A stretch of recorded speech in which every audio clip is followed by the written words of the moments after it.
Welcome back to Miss Q&A Reina Talakera 2026. Ang ating inampalan hindi basta-basta, kaya ang mga hurado dapat mapahanga. Una na dyan, showbiz royalty and management graduate from the Ateneo de Manila University, Karel! PBB Celebrity Call-Up, Camamila Big Winner and Cum Laude Advertising Graduate ng De La Salle University, Brent Malalo! And our binibining on point with an economics degree from Ateneo de Manila University, Nicole Cordones. Wow! Grabe naman pala yung mga eskwelahan ng Ay, ating- iba. Oo. Ibang klase. O Southeastern College. Santa Clara Parish.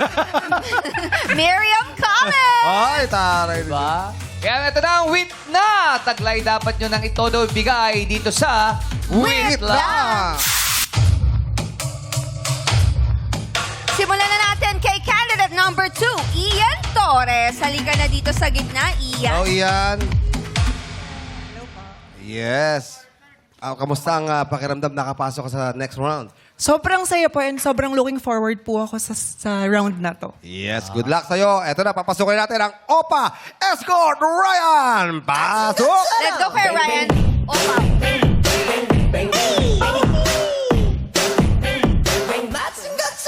Oy, grabe energy. Oh. Oy. Parang iba yung hataw, no? Oo, at saka everyday niyang nire-rehearse siya. Oo. Talaga? Hindi siya pumapalya. Oo, practice siya ng practice. Oh, dito ako 7 a.m. Beng-beng na eh. Ay, sino ba gumawa niyan? Ay, sino gumawa ng dance step? Si isang Koreano. Nagturo talaga sa'yo. Oo, tsaka yung mga nag-choreo nun, yun yung mga nagko-choreo sa BTS. Talaga? Oo, sa Wow. Momoland. Diba? Pangmalakasan. Kilala mo yung gumawa ng grupo ng BTS ay Oh. Bang, yung last name niya. Aba? Talaga? Ba? Oo. Alam mo, sino siya? Ano Sino? ba yun? Hindi ko siya kilala. Pero ba? Kapilido ba lang? Parehas lang kami apelido. Magkapelido lang. May joke ka ba? Oo naman, syempre may joke ako. Wow. Anong tawag Oh. sa lumang... Sadali lang. Hindi namin sasagutin yan hanggat hindi mo nasasabi yung tawag. G yun, G, Kuya Ryan. G. Jackie, alam ko G, hindi ko lang kaya... Hindi nyo naman sabi. Alam niyo pala. Alam ko naman yung G. Sige, ano yung Okay, joke mo? Hindi ko lang kaya bikas ng G. Sorry na. Sige, I love you. joke mo. Anong tawag? Tawag. Ayan, Yun! ganda. Gigi. Ganyan. Gigi. Yun. I love Philippines. Okay, anong tawag Yan! sa lumang bear? Sa lumang bear. Anong tawag sa lumang bear? Di na uso. Hindi. Ay! Sabihin mo lang ano. Bakit? Gusto namin sagutin eh. Ayoko, kinakabahan ako. Ang hirap kasi mag-isip ng joke. Sige. Anong tawag sa lumang bear? Ano? Very old. Very old. Galing! Alam niyo na kung bakit nandiyan si Alex Calleja. Oh, syempre. Kay Alex kayo. Yaman na. 2-5 yun. 2-5. Okay, Ian. Ready ka na ba? Yes po. Okay, ito na ang iyong katanungan. Sino ang mas bad trip kainuman? Yung tumatakas o yung natutulog? Ulitin natin ang tanong. Sino ang mas bad trip kainuman? Yung tumatakas o yung natutulog? Sagot? I believe mas nakakabad trip pong kainuman yung natutulog. Dahil nga po from the word itself, inuman, andun po tayo para magpakalaseng. Ang taong laseng, tandaan po natin kahit ako, may mga times po na tumatakas ako sa inuman lalo na kapag hindi ko na kaya dahil kailangan kong kontrolin ang sarili ko at kailangan kong magtira ng pang-uwi ko. Pero yung para matulog ka sa inuman, di sana sleep over na lang yung inaya ko sa'yo. And thank you. Maganda rin pala yung tanong kung natutulog eh. Kasi ito walang tulog sa trabaho. Oo.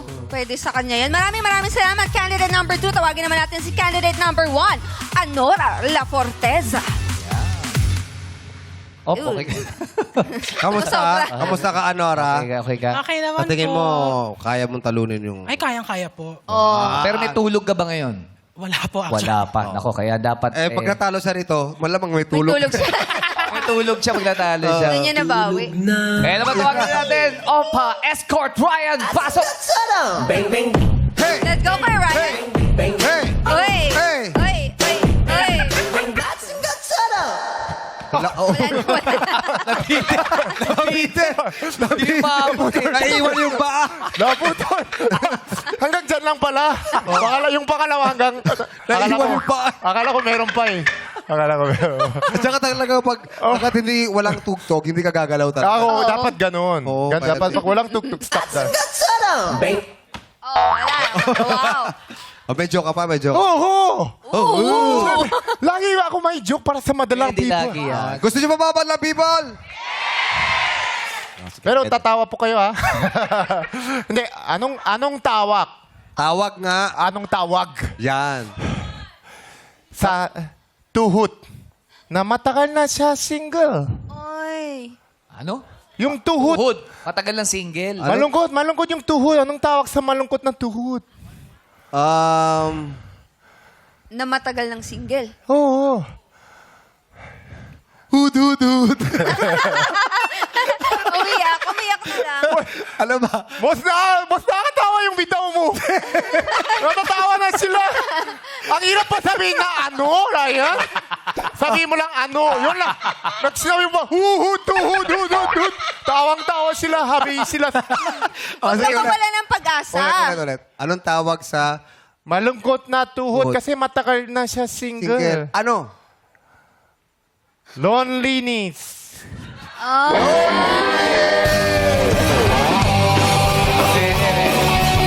May bagsak na music.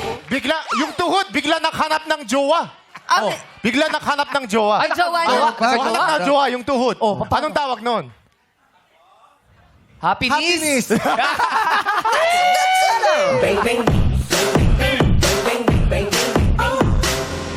Ay! Umanis ka na. Thank you, Ryan Bang. Mahusay. Okay naman. May follow-up? Nora? Ito na ang katanungan para sa iyo. Ano ang mas bad trip? Walang ulam o walang sinaing? Ano ang mas bad trip? Walang ulam o walang sinaing? Sagot. I believe, ladies and gentlemen, napunta po sa akin ang tamang tanong. Mas bad trip po na walang sinaing. Bakit po tayo pong mga Pilipino, ang hilig-hilig natin sa kanin. It makes us Filipino. It's already part of our culture na mahilig po tayo sa kanin. Kasi po kung walang ulam, okay lang. Pwede naman pong mag-ulam ng toyo, ng mantika, ng ketchup. Creative naman po tayo. Basta may kanin, lahat ay sasaya sa pamilyang ito. And thank you.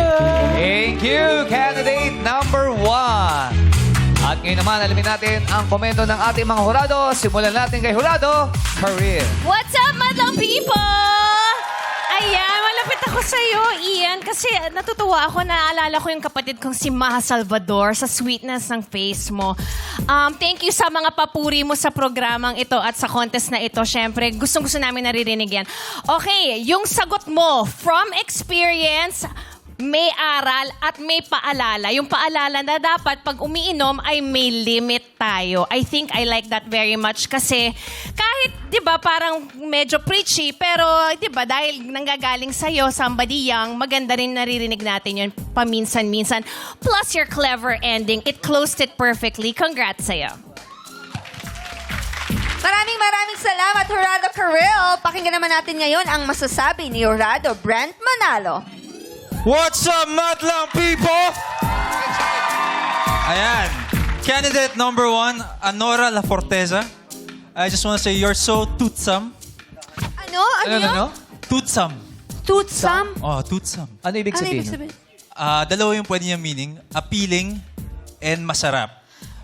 From her answer, di ba? Mula sa sagot pa lang niya, mula sa sagot pa lang niya, you can tell na parang she likes toothsome food, toothsome rice. Pero alam mo kung ano pang toothsome? Yung sagot mo.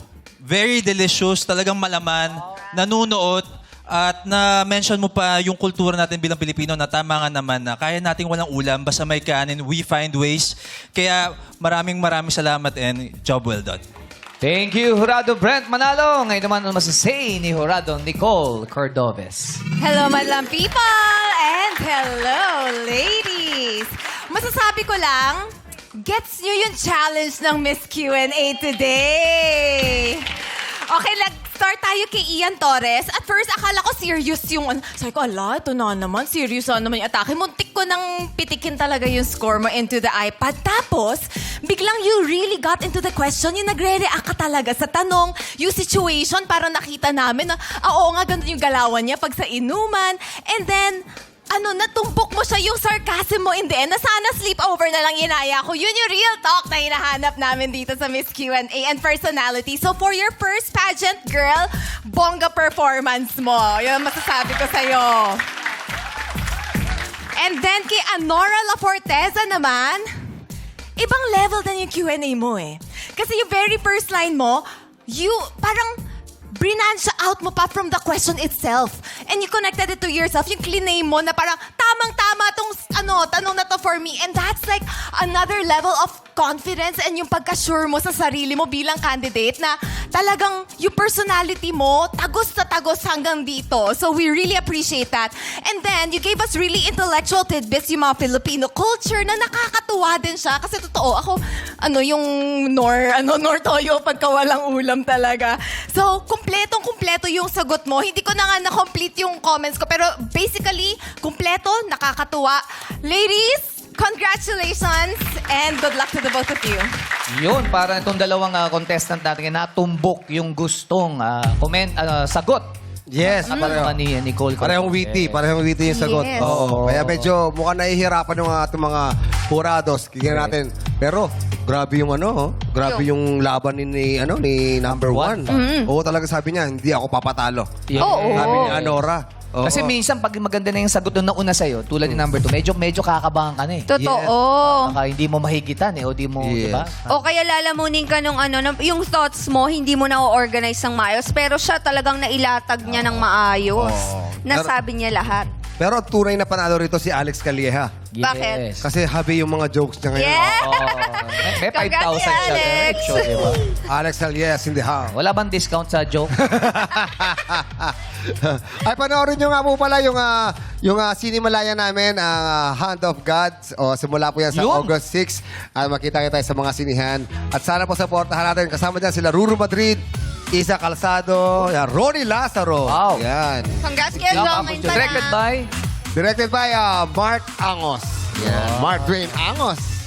Hand of God. Yes. Pero hanggang ngayon, nahihirapan pa rin ang ating mga jurados. Hindi pa rin alam kung sino sa tingin nila ang karapat-dapat. Yes, kaya naman madlang people, tomorrow na po namin i-announce kung sino ang Yes. mananalo. Ay, bukas na lang. Maglalaro-laro pick na tayo. Okay, iti-text na lang po sa inyo isa-isa kung sino po ang nanalo. Hindi. At eto na, may resulta na. Yes. Ay, gusto ko lang din pasalamatan yung mga tumangkilik sa atin sa Australia. Yes, sa Sydney. Maraming salamat po.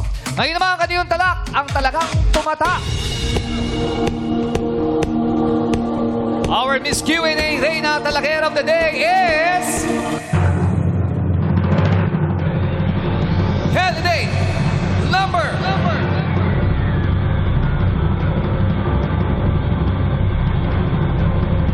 One, Anora La Forteza. Congratulations. Congratulations, Anora. Thank you naman sa iyo pagsali. Ian Torres, makakatanggap ka naman ng 10,000 pesos. Talak ability plus layability ang hanap natin, mga tier, dito sa Miss Q&A Reina Talakera 2026. At laro-laro pick na sa pagbaligyan ng our show. Our time is is showtime.